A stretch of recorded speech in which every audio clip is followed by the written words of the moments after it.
Hi, everybody, and welcome to the Recovery from Relapse meeting on Tuesday, the 6th of December, 2022. And today I'm absolutely delighted to welcome Gail N. Gail hails from Bolton in the UK, which is part of Greater Manchester.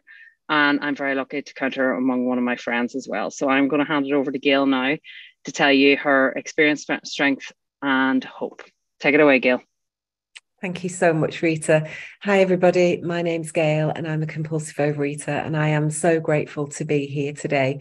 And thank you to everybody for making this meeting possible. And a really special shout out to Rita, who established these meetings during the pandemic. And I know they have brought incredible hope to many, many people. So, yeah, thank you, everybody.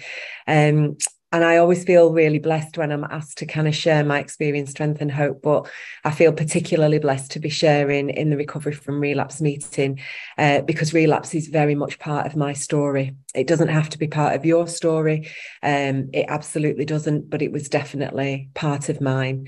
And yeah, I guess relapse took me to a very, very dark place. And I feel really passionate about talking about it because in those dark years, I felt like I was the only one who couldn't get this.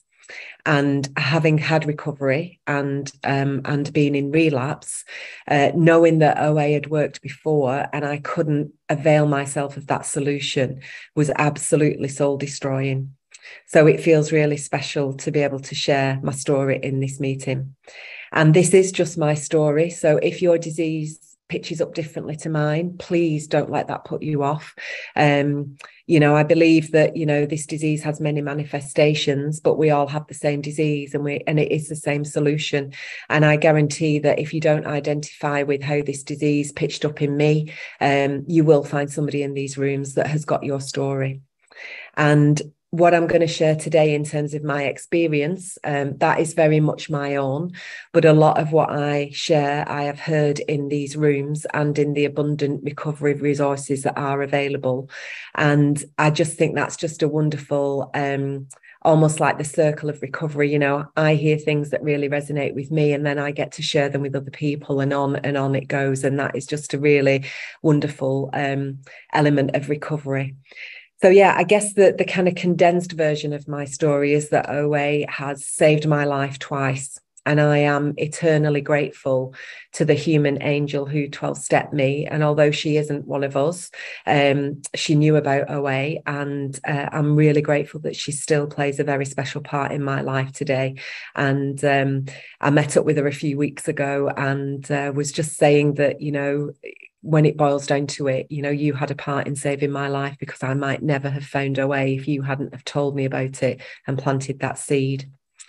So I came into OA back in 2008, and I had 5 years really good recovery.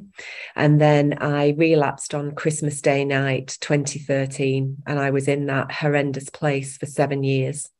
Came back to OA at the start of what was lockdown in the UK in March 2020.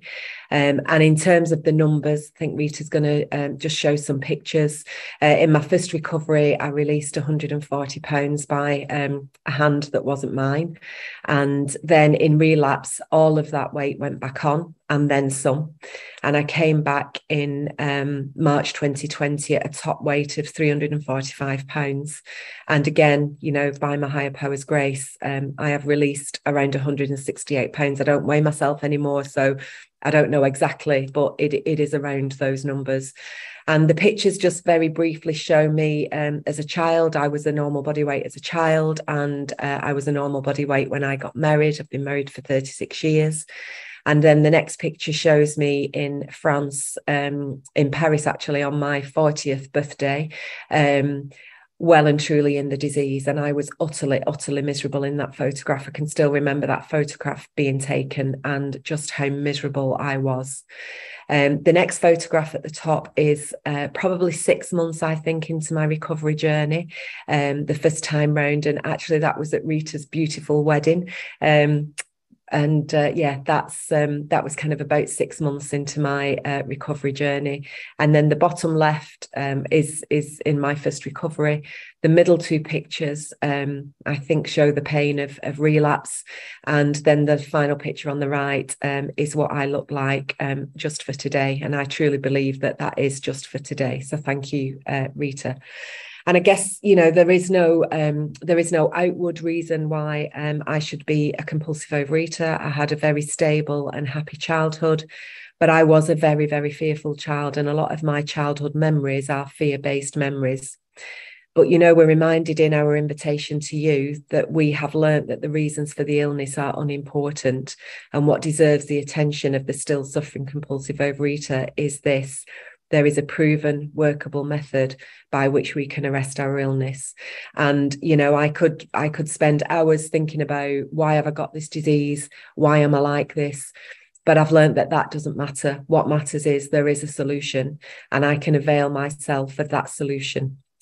And I'm just going to share my story today through talking about the steps as they make sense to me.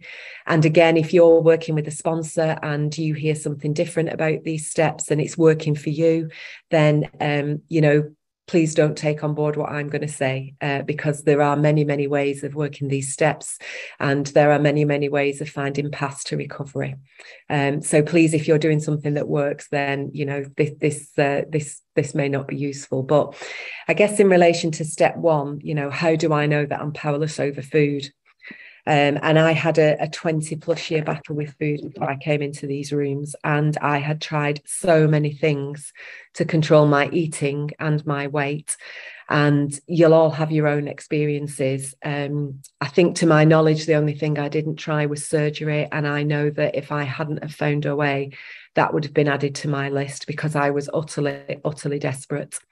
And, my eating knew no bounds. And it got progressively worse. Over the years, it got progressively worse. And I know that I have the capacity and the ability to eat myself to death. And my top weight of 24.5 stone when I came back in March 2020, I know that the disease hadn't finished with me then, because there is absolutely no way I can stop eating if I am not in recovery. And, I was either eating or I was being tortured by food thoughts. I had this kind of constant noise in my head. And what was really, really scary was that none of the consequences were powerful enough to stop. So, finding it really difficult to walk upstairs, the simplest things like turning over in bed being excruciatingly painful, all of that, the constant heartburn I had kind of antacids in every drawer, every bag I had, all of that was not enough to stop me from compulsively overeating. And it just was getting worse and worse and worse. And, I'm not gonna go into some of the things that I did, because, as I say, you'll all have your own horror stories. You know what I'm talking about. But just as an example, I would regularly, on my way home from work, I worked ridiculously long hours, and, my hubby would have cooked our evening meal, and I would regularly, on my way home from work, go to the local retail park, go to one of the drive-throughs, order two big meals, obviously with two drinks, so that the server would think that they weren't both for me. And I would tip the drinks out on the floor when I'd got through the drive-through, and I would eat what I had bought. And then I would drive across the retail park to the other drive-through and repeat exactly the same behavior. And that is just one small example of the insanity of what this disease did to me. And I know today that one of the major factors in my powerlessness is that my body reacts abnormally when I put certain foods into my body, and I cannot do anything about that. And again, what was really, really scary was that in relapse, I went back to all those things I knew didn't work.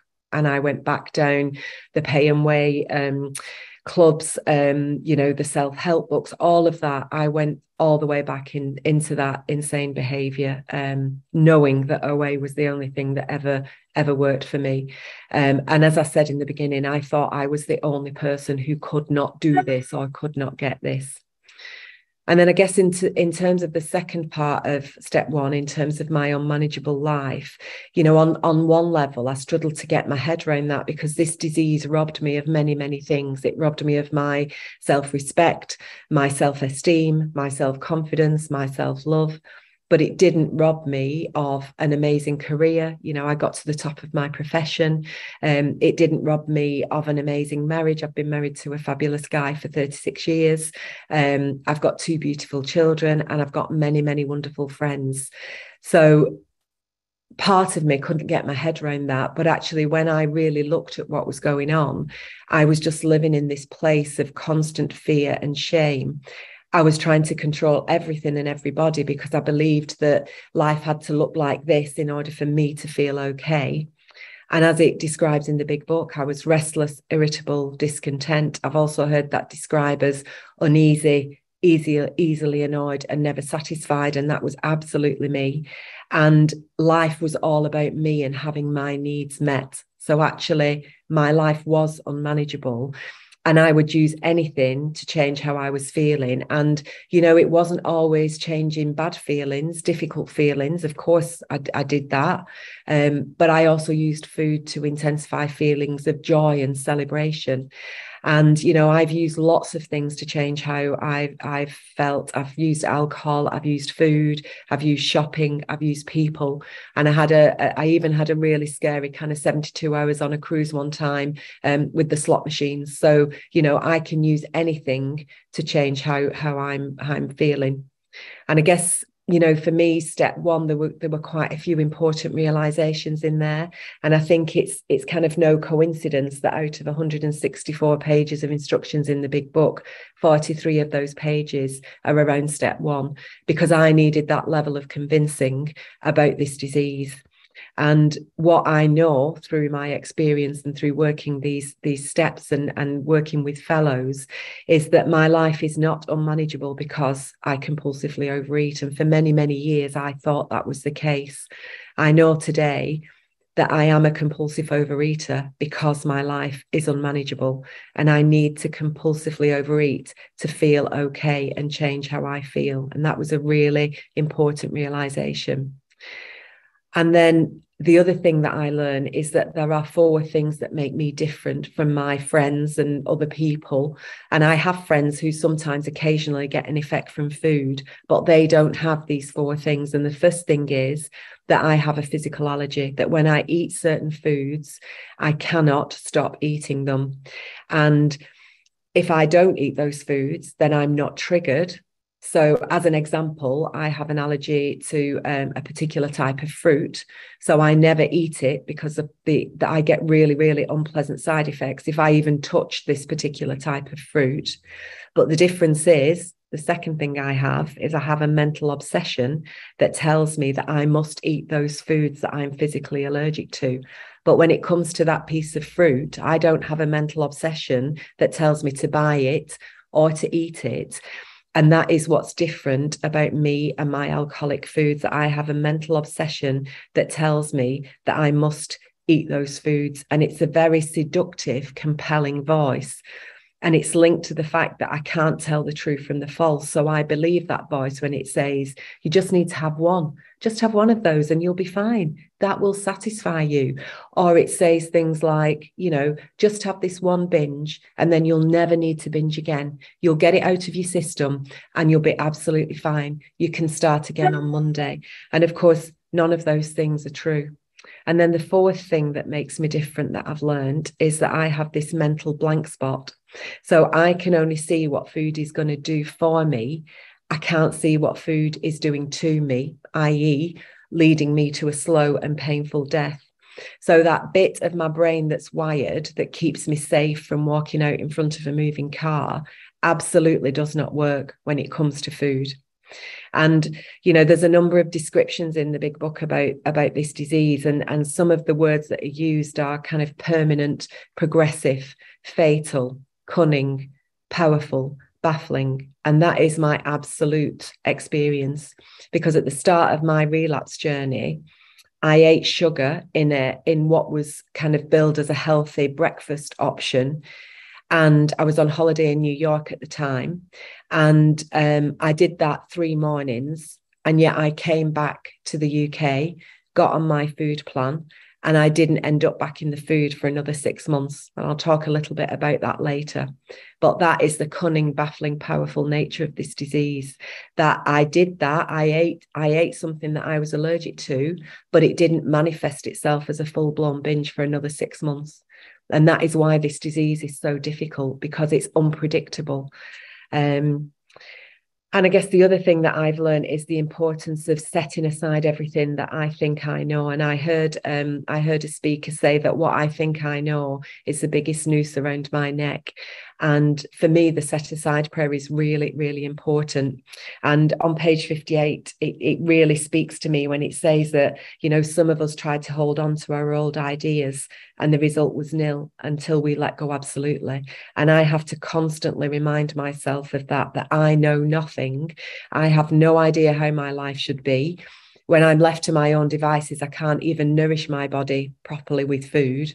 And I guess what I've realized is that that's really contrary to normal life, because in normal life, 1 + 1 = 2. But in recovery, 1 + 1 = 5. And in normal life, I'm expected to know how to live my life. I'm expected to know how to work my washing machine, how to, cook a meal, how to do my job. But in recovery, the best thing I can do is put to one side everything that I think I know, because when I do that, I have a completely new experience. And I also learned that I was powerless, but I'm not helpless. So I can take action. You know, my higher power is not going to go to the shop and do my food shopping. My higher power is not going to cook my meals. I have to do those things. I have to take action. And you know, there is no plan C for me. You know, I don't come to the recovery table hop, skipping and jumping every day. There are some days when I don't want to do what I have to do. But my experience tells me that there are only 2 plans for Gail. And one is to be in recovery, and the other is to be eating myself to a slow and painful death. There is no plan C. No matter how many times, some days I wish there is no plan C. And I know that because I have tried many, many plan Cs and they just do not work. And I know today that I have a spiritual sickness, and that is why I compulsively overeat. And that really, really helped me, because that reinforced the importance of working these steps, because that's the only thing in my experience that is going to treat this spiritual sickness. So then in step 2, well, step 1 I've just talked about shows me that I don't have any power, and food completely and utterly controls me. So if I have no power, then I'm going to need a power, because if not, then I'm just going to be living in this disease, and food will continue to control me and overwhelm me. And when I'm not in recovery, then food is that power. And I think there's a really important section in the big book on step 2 on page 46. And it says that as soon as we admitted the possible existence of a creative intelligence, a spirit of the universe underlying the totality of things, so whatever we want to call that power, it doesn't matter, we began to be possessed of a new sense of power and direction, provided we took other simple steps. We found that God does not make too hard terms with those who seek him. So as soon as I realized that I can't do this, and there might be something out there, I've no idea what it is at that point, there might be something out there that can help me, then I get that first infusion of power. And, you know, my experience is that I have no idea who or what that power is. But I know if I follow the instructions in the big book, I seem to be relieved of this food obsession one day at a time and given what I need to live my life, because I am able to connect with that power when I work these steps. And, you know, I've looked everywhere for a higher power because, you know, I want to understand it. I want to know what it is. And I often use the sat nav analogy. You know, Rita will absolutely testify that I have no sense of direction whatsoever. So I am entirely reliant on my sat nav. But I never think I'm going to I don't understand how it works, by the way. I have no idea how my sat nav works, but I don't get in my car and number one, try and understand it. I don't get in my car and think I'm not going to be able to hear it today. I don't get in my car and think it's going to give me wrong directions. And I don't get in my car and think, well, Rita's sat nav's going to work for her, but mine's not going to work for me. I don't think any of those about my sat nav, but I can think all of those things about my higher power. And on page 55, it tells us that deep down in every man, woman, and child is the fundamental idea of God. And yes, it may be blocked, but it was there. And that's why working steps 4 through 9 are so critical, because that's how I start to become unblocked, so that I can connect with this power that I don't have to understand. And I heard a speaker say that, and this really, really spoke to me when I was trying to understand the concept of a higher power, that, a wave is part of the sea, but it isn't the sea. So God is a part of me and I'm a part of God, but I'm not God. And that made a huge amount of sense to me. And, my life without a higher 10 power. minutes left, Gail. Thank you. My life without higher power is described on page 52 in the section that is known as the bedevilments. So, I have trouble with personal relationships. I can't control my emotional natures, and the list goes on. That describes my life when I am in self-will. But if I follow the instructions in the intervening 30 pages, then the promises show up in my life, because 30 pages later, we're in the promises. And what is that if it's not a miracle? That is just amazing. And some of the things that really helped me on step 2 was to, take a look at some of the old ideas I had of God. And on a piece of paper on one side, I wrote, what were my old ideas and prejudices towards God? And then on the other side of the piece of paper, I wrote, if I've got a loving, kind, compassionate higher power, what would that response be to my old ideas and prejudices? And that really, really helped me. It's helped me to name my higher power so that it's personal. And it's really helped me to accept that I may never understand my higher power, and to know that I'm on a continuous journey through step 11 in terms of developing that relationship with my higher power. So I guess moving on to step 3, the pages that kind of lead up to step 3 in the big book really describe my problem and why I need a higher power, because it tells me that self-will does not work. It tells me that trying to control others is absolutely futile. It tells me that I am the root of all my troubles. And it tells me that selfishness will kill me, and only God can change that. And in step 3, all I was doing really was making a decision to carry on with the rest of the steps, because it says, step 3 is only a beginning. I wasn't really handing anything over, because I still had an intact ego, because I hadn't worked the rest of the steps. So step 3 for me was more of a decision that, yes, I absolutely said the step 3 prayer, and I understood intellectually what the step 3 prayer was saying. But it wasn't until I worked the steps that I was truly able to give myself to a higher power. And I guess steps 4 and 5 for me were that kind of start of that unblocking process. And I think we can get really caught up in the complexity of step 4 and 5. And what I say to sponsees is, let's just keep this really simple as it's described in the big book. And I believe that steps 4 is really just showing us 2 things. It's showing me what needs to change in me with God's help, i.e. step 6 and 7. And it's showing me what amends I need to make in steps 8 and 9. And again, the big book tells us on page 71 that, we hope you are convinced now that God can remove whatever self-will has blocked you off from him. And again, step 3 tells us, when it describes kind of what we are like when we're in self-will, how critical doing step 4 and 5 is, because we're told that resentments are absolutely fatal. Because if I've got a head full of resentments or a head full of fear, then I am going to be blocked off by the sunlight of the spirit, from the sunlight of the spirit. And then I am on my own, and I never know when those food thoughts are going to come. And if they come and I'm not connected to my higher power, then I am in real trouble. And step 4 might not be easy, but it is critical. And then there's a lovely bit on page 124 in the big book that I just love when I'm doing step 4 and 5 with a sponsee, because it talks about, in God's hands, my darkest past is the greatest possession I have, because it is the key to life and happiness for others. So I can lose that shame because my step 4 is really going to help somebody else. I start to be honest, and I start to know that I can trust another individual, and I see that I'm an imperfect human being. And also, as part of this process, I start to look at my ideals. So, what is my ideal as a daughter? What is my ideal as a mum, as a wife? And I can ask God to help me to grow towards those ideals. And then in step 6 and 7, just as I couldn't put the food down without God's help, I cannot change without God's help. And when I'm connected to my higher power around 6 and 7, it kind of softens my heart, and I start to see life and people through God's eyes.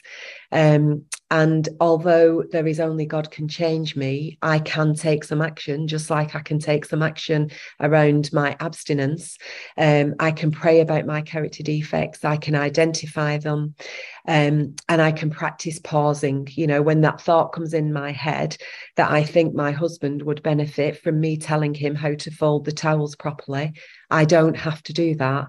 I can pause and think, do I need to say that? Do I need to say it now? And do I need to say it? Is it me that needs to say it? And usually the answer to all 3 questions is no, it doesn't matter. It's just me wanting life my way. And I'm an absolute work in progress on that one, because I still sometimes can't keep my mouth shut, and then I have to make an amend.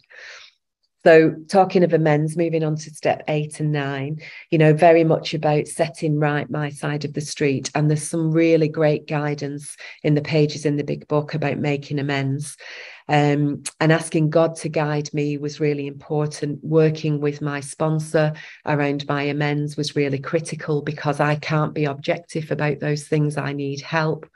I say a daily prayer to ask God to show me if I have any more amends to make, because I've been taken through the 12 steps, and just trusting God with the whole outcome of making amends, because, that is not my part. My part is to make amends and clear my side of the street. How that is received is absolutely none of my business.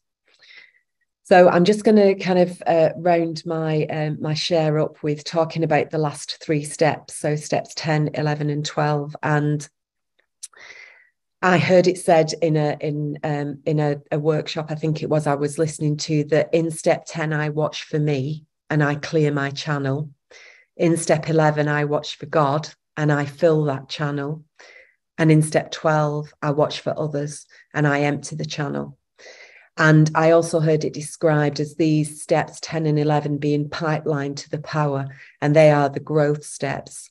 And, even though food has been in its place for, I don't know, what is it, 2.5 years, I can still at times be spiritually sick. And there is usually at some point in any given day where I am spiritually sick and have some thoughts that aren't helpful. And I know that that's why I need to continue to watch for old behaviors and grow closer to my higher power. And there are really, really explicit instructions in the big book around how we practice steps 10 and 11. And it's not about beating myself up. I have to remind myself that I am an imperfect human being, but then I handed myself over to the care of God, not a God that's going to beat me up or wait to trip me up, or, there's going to be retaliation for what I might have done. It's about growth, understanding, and self-compassion. And I certainly do not practice steps 10 and 11 perfectly. Some mornings, all I can do is wake up and just say, please, God, just give me the gift of abstinence today, and let me help others. And sometimes that's all I can do. And just on page 517, that was this really... Thank you. This really spoke to me, because I go to a meeting where we read the stories at the back of the big book, which I absolutely love.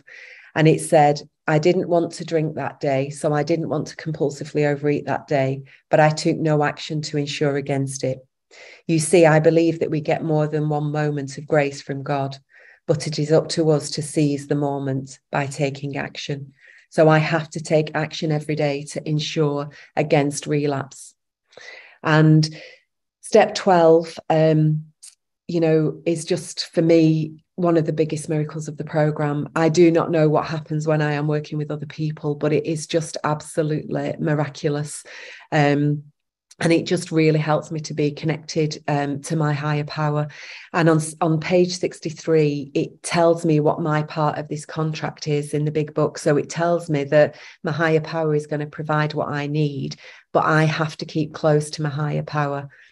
And the way I do that, once I've worked through the steps, is through 10 and 11, because that's what keeps me unblocked and enables me to be close to my higher power. But I also have to perform my higher power's work well. And I absolutely believe that is carrying the message and trying to practice these principles in all my affairs. And there are many, many warnings in the big book about not making the last 3 steps central to our lives. And I didn't heed those warnings in my first recovery. And, I ended up in relapse. I thought the wonderful life that OA had given me was a Gail job and not a God job. And unfortunately, I can only see relapse in the rearview mirror. It's like being on the edge of a cliff in fog and not knowing that I'm about to fall off. Thank you. I'll just wrap up, because my experience was that relapse happened in reverse. So in recovery, I put the food down, I become emotionally stable, and I connect to God. And in relapse, I disconnected from God. I became emotionally unstable, and then I was in the food, but I could not see any of that was happening. And that is why I need to be really strongly connected to a sponsor, fellows, and work this program, because my life absolutely depends upon it. And I usually just finish any share that I do with this one sentence out of one of the stories at the back of the big book, because I absolutely love the simplicity of this. And it's on page 199. And it says that I won't have to drink, so I won't have to compulsively overeat if I remember one simple thing: to keep my hand in the hand of God. And with that, I'll pass. Thank you.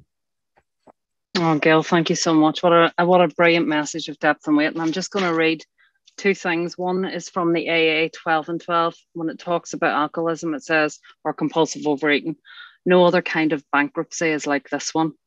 Alcohol or compulsive overeating now become the rapacious creditor. It bleeds us of all self-sufficiency and all will to resist its demands.